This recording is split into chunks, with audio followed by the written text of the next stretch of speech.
Hai teman-teman, selamat datang di materi selanjutnya. Jadi di materi kali ini kita akan lanjutkan ke studi kasus kita menghitung jumlah kebutuhan bahan. Oke, langsung masuk aja di materinya. Oke teman-teman, jadi sini aku udah siapkan Excel untuk menghitung jumlah bahan atau kebutuhan bahan yang dibutuhkan dalam proyek kita. Tentunya kalau kita lihat scroll ke bawah, aku review dulu. Semua pekerjaan yang ada di gedung kita sudah bikinkan Excelnya.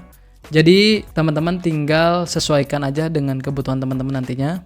Jadi nggak perlu dipakai semua juga nggak masalah.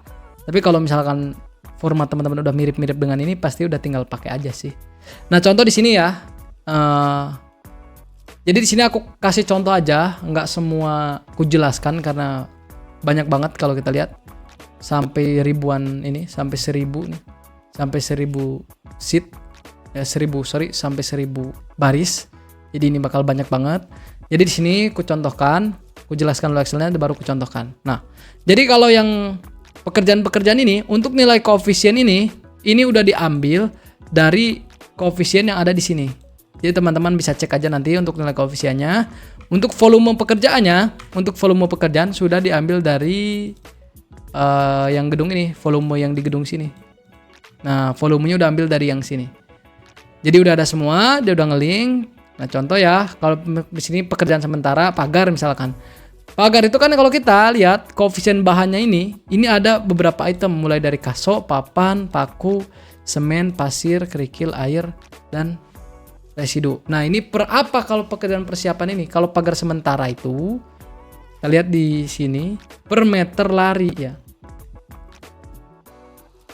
Nah pekerjaannya itu per meter lari. Jadi dalam 1 meter itu butuh bahan-bahannya itu berapa. Nah kita tinggal kali aja. Ini volumenya. Kalau volume kita ini yang sudah kita hitung itu 188 meter lari. Jadi dalam 188,40 meter ini berapa kubik sih kayu yang dibutuhkan? Nah tinggal dikalikan aja. Koefisien kali volume. Ketemulah jumlah bahannya itu 7,29 kubik. Jadi teman-teman bisa belilah 7 kubik dulu gitu. Atau 7,5 kubik dilebihkan nggak masalah. Begitu juga paku. Paku satuannya apa tuh? Papan di sini. Papan kayu tinggal dikalikan aja. Kasonya butuh 7 kubik, terus papannya butuh 7 kubik juga, terus lagi paku biasa 5 inch. Berapa kilogram? Ini kan satunya kilogram. Butuh 110 kilogram. Jadi udah detail, semua udah ketemu. Jadi teman-teman kalau misalkan ingin ngitung jumlahnya itu kayak gitu. Jadi pekerjaan apa dulu, dihitung pakai koefisien, ketemunya pasti sama. Ketika di lapangan sama atau tidaknya ini pekerjaan tergantung spesifikasinya. Kalau misalkan beton ya. Oh beton, nah nanti kita contoh ke beton. Beton misalkan ya. Nah untuk pekerjaan beton 25 MPa untuk kolom pedestal ini dibutuhkan 4.754 kg semen portan. Kalau misalkan pengen dibagi dengan sak berarti butuh 95 sak. Bener atau enggaknya nanti, sama atau tidaknya nanti di lapangan dengan yang kita hitung itu gimana campurannya. Kalau kita ngikutin campuran sesuai dengan standarnya, sesuai dengan beton 25 MPa dan ngikutin analisa harga satuan pekerjaan itu pasti sama gitu loh. Karena ini udah diteliti juga. Ini hasil penelitian gitu loh. Jadi teman-teman tinggal pakai aja. Kalau misalkan lebih gimana? Ya berarti ada yang salah. Karena koefisien juga itu melebihkan kayak tadi besi kan kilogram, yang 1 kilogram tuh dilebihkan 0,2 tadi. Nah, selanjutnya pekerjaan semen portanya sama nih, ada semen portanya dia butuh 400, tinggal teman-teman bagi aja kalau mau dikesakin 100 sak gitu loh. Pagar sementara ini butuh semennya karena volumenya lumayan panjang ya. Nah itu untuk pekerjaan persiapan. Pekerjaan bawah pulang juga sama, apa aja sih yang dibutuhkan. Di sini ada pekerjaan struktur bawah. Struktur bawah mulai dari beton. Beton yang pertama kita cari itu koefisiennya ya. Koefisien ini untuk beton yang 25 MPa. Jadi beton 25 MPa, 1 kubiknya itu dia membutuhkan 407 kg semen. Terus pasir betonnya 731, kerikilnya 109, airnya 202 liter. Baja tulangannya, karena kali ini udah masuk ke pembesian nih. Kalau baja tulangan itu ada koefisiennya BJTS sama kawat beton. 1,02 kg, ini 20 kg. Terus pemotongan borpalnya 1200. Ya liter ya, ini cuka bibit kalau mau dipakai cukanya. Jadi kalau pemotongan borpal nggak ada bahan, cuma liter doang ini dua, maksudnya nggak ada bahan lain. Kan karena udah jadi yang dipotong itu alat. Nah, gitu. Kalau kebutuhan alat tinggal ikutin aja yang di ASP, teman-teman tinggal buka ASP-nya. Nah, caranya volumenya ini udah ngeling, volumenya itu udah yang kita hitung sebelumnya di materi perhitungan volume. Jadi semua itu berlandaskan dari volume pekerjaannya. Jadi tinggal kali aja. Jadi kali volume ASP-nya dengan volume totalnya. Ketemulah. Jadi ini teman-teman tinggal bagi aja. Bagi 50. Jadi ketemu 147 sak. Jadi ketika ingin membuat suatu pekerjaan, ingin membeli bahan, misalkan kita ingin ngerjain pondasi dulu. Jadi gak mungkin ya teman-teman, suatu pekerjaan beli barang itu semua itu gak mungkin. Pasti per item pekerjaan. Contoh kita langsung masuk ke gambar. Oke, di gambar ini misalkan kita ingin mengerjakan pondasi. Nah, kita ingin mengerjakan fondasi itu, dari fondasi ini kan ada pasir. Misalnya kita mau beli pasir dan semen. Kalau kita beli full ya teman-teman, sampai pekerjaan seluruhnya, mau ditaruh di mana bahannya itu kan. Jadi kita membeli bahan itu nanti sesuai dengan kebutuhan. Oh, sekarang kita mau bikin fondasi pekerjaan struktur bawah. Untuk pekerjaan struktur bawah ini kita punya lahan yang banyak, yang luas. Jadi kita mau beli sekaligus misalkan seluruh pekerjaan fondasi ini sekaligus beli bahannya. Ya gampang, teman-teman tinggal hitung aja di volume pekerjaan, nanti jumlahkan secara total. Jadi kalau misalkan kita pakai Excel-nya tadi, ya ini kan pekerjaan bawah itu ada apa aja? Pekerjaan bawah kalian, pekerjaan struktur bawah ini berarti ya. Sampai sini. Sampai kolom pedestal ya. Dari beam. Nah, sampai sini. Nah, berarti ini teman-teman jumlahkan seluruh volumenya ini. Satu-satu.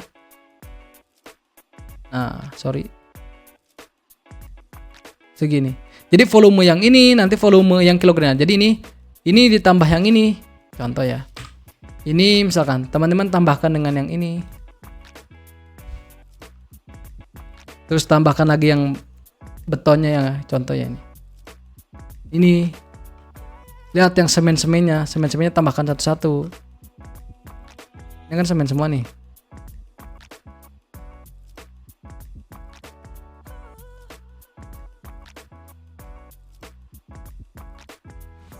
Ya, aku contohkan ya.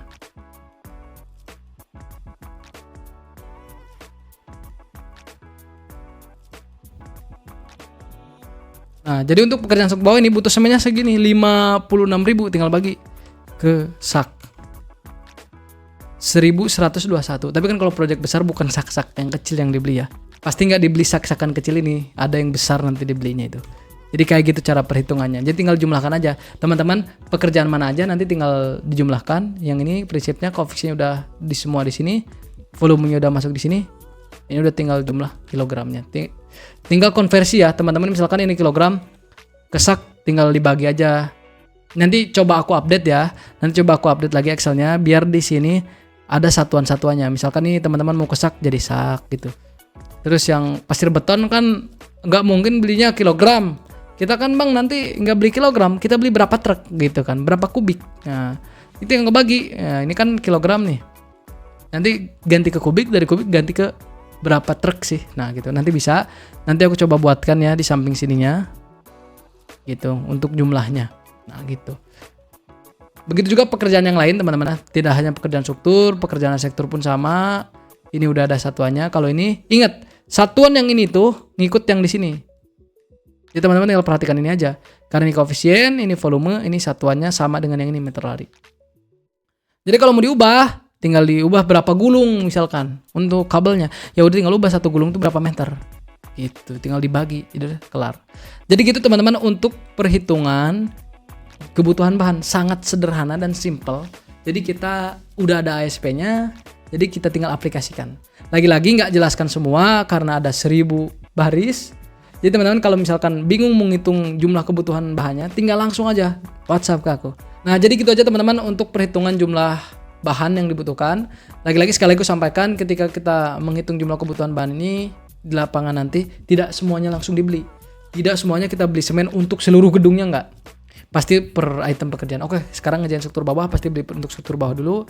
Naik ke kolom, beli untuk kolom dulu. Naik ke pelat lantai dulu. Seperti itu. Karena pasti keterbatasan lahan.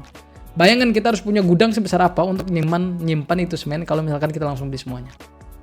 Ya seperti itu. Pesan dari aku, kalau misalkan masih bingung, langsung bisa tanyakan ke aku aja, langsung WhatsApp. Sekali lagi pesan dari aku, semangat terus belajarnya dan sampai jumpa di materi selanjutnya. Terima kasih.